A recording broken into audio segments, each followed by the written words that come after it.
समन करते, वारंट जारी करते, पकड़ के लाते। कहा नहीं, मूसा अलैहि सलाम ने out of jurisdiction power exercise की होती तो उनकी अकाउंटेबिलिटी होल्ड हो सकती, उनसे हिसाब लिया जा सकता। उन्होंने अपने हुदूद इख्तियार के अंदर काम किया है।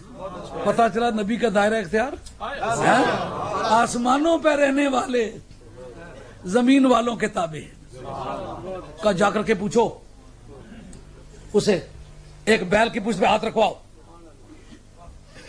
और उसके बैल की पुश्त पर जितने बाल उसकी हथेली के नीचे आए, उसके हाथ के नीचे बाल गिन लो, जितने बाल आएंगे ना उतने साल मूसा अलैहि सलाम को दे दो। हैं ये तो सारे कम सलाह नाल पे होने हैं। अगले मारन आए हुए अगले जनाब रस्ते थमी कि सीधा गल करा, तू सारे क्या कह जा समझी कि मैं नबी हाँ हैं? अगर मैं आम बशर हूं तो जो कोई मर्जी है करे यार। लेकिन नूरी लिबास बशरी पहन के आया कि नहीं आया? अच्छा, अब जिस वक्त इसको ग्राउंड बना के लोगों ने नबियों का इनकार किया तो कुरान मजीद ने निशानदेही की कि अपने बड़े बुजुर्ग की पैरवी अब कर रहे हैं। जिसने पहले नबी का इनकार किया था ना, बशरी कह के किया था, इसने भी बशरियत को मौजू बनाया है। लेकिन पता है फरेब क्या करते हैं? कहते हैं जनाब हम बशर तो कहते हैं लेकिन मिसलोकुम नहीं कहते। फिर अगर तुम बशर उसी आयत की बुनियाद पर कहो जिसमें मिसलोकुम भी है, तो फिर तो दलाइल तो तुम मिसलोकुम के लिए पेश कर रहे हो, तो फिर कहते हैं किस तरह नहीं हो? हैं? बात समझ आइए? कुरान मजीद कहता है जो उन्होंने कहा आलू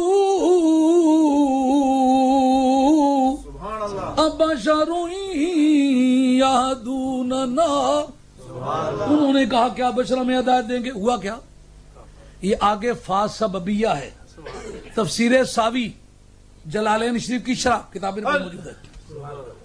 सावी के अंदर ये लिखा हुआ मौजूद है, फास सबबिया है। आप कहते हैं मौलवी बड़े जिद्दी होने जिसके खिलाफ अड़ी क्वेश्चन बोलने नहीं, गल न समझी होनी। उन्होंने कहते 2 दूने 5 कहते 20 चौधरी रली ताको मैं मस्कीन आदि मुसाफिर आप मनस्ता तो ने आख्या 2 दूने 4 ही 4.25 भी नहीं आने। वजह ये फा आगे आई हुई है जो मसले को वाज़ेह कर रही है। फार इसका नाम क्या है? फा सबबिया। फा सबबिया किस मकसद के लिए आती है? ये बताते हैं मुझसे पहले जो स्टेटमेंट गुजरी है ना ये काज है, मेरे बाद जो आए ये इफेक्ट है, मेरे से पहले जो आया हुआ ये सबब है, मेरे बाद जो आए ये मुसब्बब है। क्या मतलब पहले क्या आया हुआ है कि क्या बशर मिसलुकुम तो नहीं का मौलाना? मिसलुकुम नहीं है ना, सिर्फ बशर का है ना।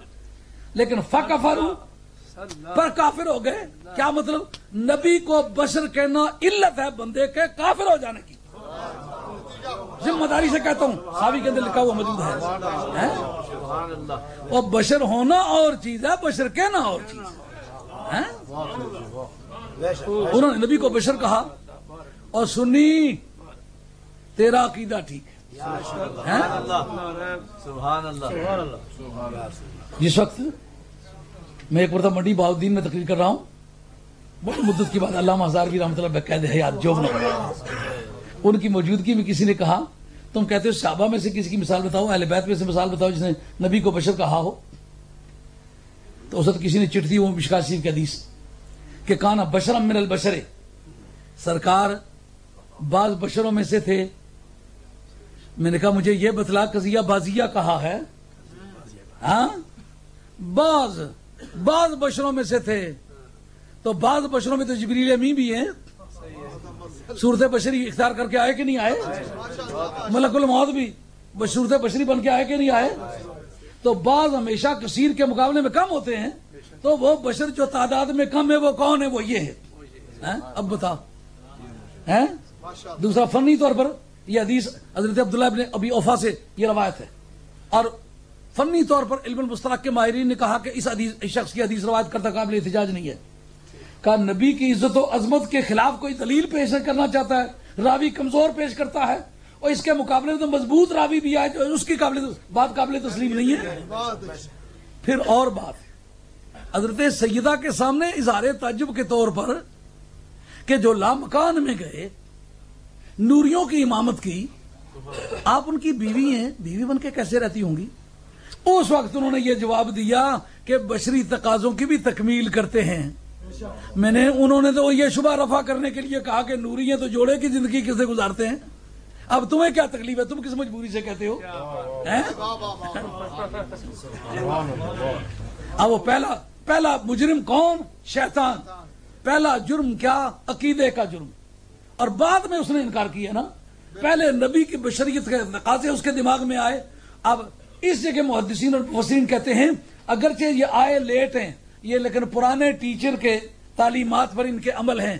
آج سنیو سارے لوگوں کی تقریریں سن کے تو مجھے دکھاؤ آج کس کے آدمی کے دستخطوں میں، سٹیٹمنٹ میں، سوالوں میں، تفصیلات میں وہ رنگ ملتا ہے جو شیطان کا تھا. آئیے ہاں یہ بات سمجھنے والی ہے.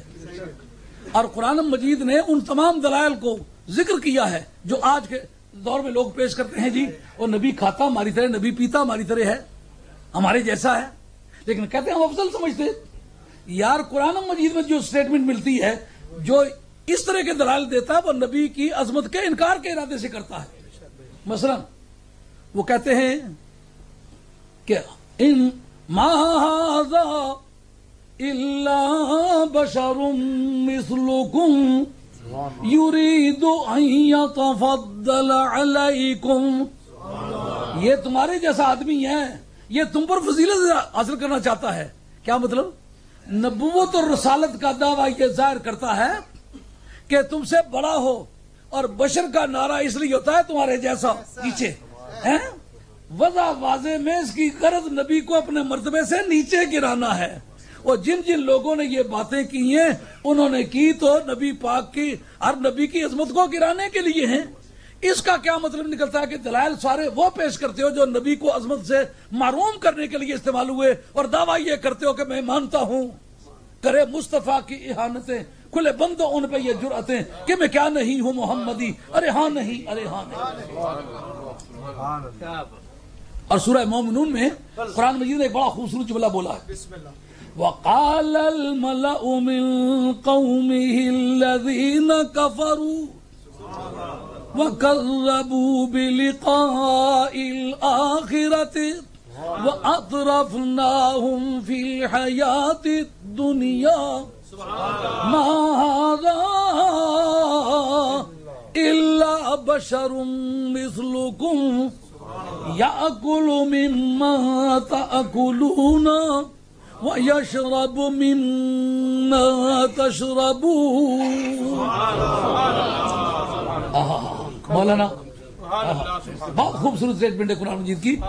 اس کی قوم کے یہود علیہ السلام کے بارے میں، اس کی قوم کے ان لوگوں نے جو کافر ہوئے اور قیامت کے منکر ہوئے اور دنیاوی طور پر ہم نے ان کو خوشحال کیا. کیا کہا کہ یہ نہیں ہے مگر تمہارے جیسا بشر. دلائل کون سے پیش کیے؟ جو آج کا مولانا پیش کرتا ہے. کہتے ہیں وہی چیزیں کھاتا ہے جو تم کھاتے ہو، وہی چیزیں پیتا ہے جو تم پیتے ہو، بازاروں میں اسی طرح گھومتا ہے. لیکن جو بات قابل غور ہے فنی طور پر وہ یہ ہے کہ یہ بات پہلے کیوں کہی؟ وقال الملأ من قومه الذين كفروا. ان کا بات سمجھنے والی ہے دوستو. زیادہ دیر لگنے کی وجہ سے پزل نہیں ہونا، جاگ کے باتیں سننی ہے. بوڑھا آدمی تو میں ہوں، اب جوان لوگ بیٹھے اس سے بیٹھے جیسے کلی کرو رہا در تکڑی. ہوشیار ہو کے ذرا بات سنو. وقال الملأ من قومه الذين كفروا. اس کے خاندان اور قوم کے اس گروپ نے کہا جو کافر ہوئے تھے، جو انہوں نے کہا وہ بعد میں ہے کہ نبی ہمارے جیسا بشر ہے، لیکن پہلے ان کا کفر ذکر کرنے کا کیا مطلب ہے؟ فنی طور پر ہمارے علماء اصول نے جو لکھا ہے، کہتے ہیں وصف پر حکم مرتب ہو رہا ہے، اس وصف کو اس حکم کے لیے علت کا درجہ حاصل ہے. یعنی معنی یہ نکلیں گے کہ نبی کو بشر اس وقت کہتا ہے جب کفر سینے میں آ کے ڈیرے ڈال لے. پہلے کفر آتا ہے، پیچھے نبی کی بے ادبی آتی ہے. سمجھ آ گئی بات؟ تو پہلے عمل کی خرابی ہوئی، پہلے عقیدے کی خرابی ہوئی. عمل اچھی چیز ہے مگر جس کا عقیدہ ٹھیک ہو اس کے عمل کا اس کو فائدہ پہنچتا ہے، اس کا عمل بھی ٹھیک ہو سکتا ہے. جس کا عقیدہ ہی غلط، اس کا عمل کس طرح ٹھیک ہو سکتا ہے؟ ایک آدمی چوری کرتا ہے، اگر اس کا یہ عقیدہ ہو کہ میرا خدا بھی حاضر ناظر ہے، میرا نبی بھی حاضر ناظر ہے. خدا تو ہے حاکم،